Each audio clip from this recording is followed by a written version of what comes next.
বন্ধুরা দেখো, আজকে আমি বাপের বাড়ি এসেছি। এই যে আমার বোন রুটি বানাচ্ছে মাটির উনুনে। আমি সেজে গুজে রান্না করছে। দেখো তোমরা কে কে রুটি খাবা বলো, চলে আসো আমাদের এখানে খেতে। রুটি আর সবজি।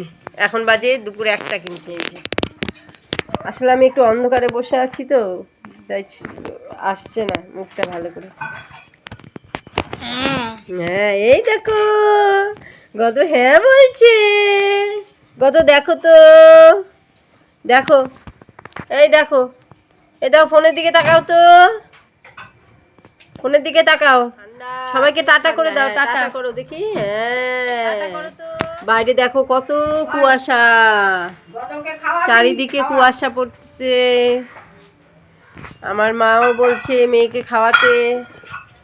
এখন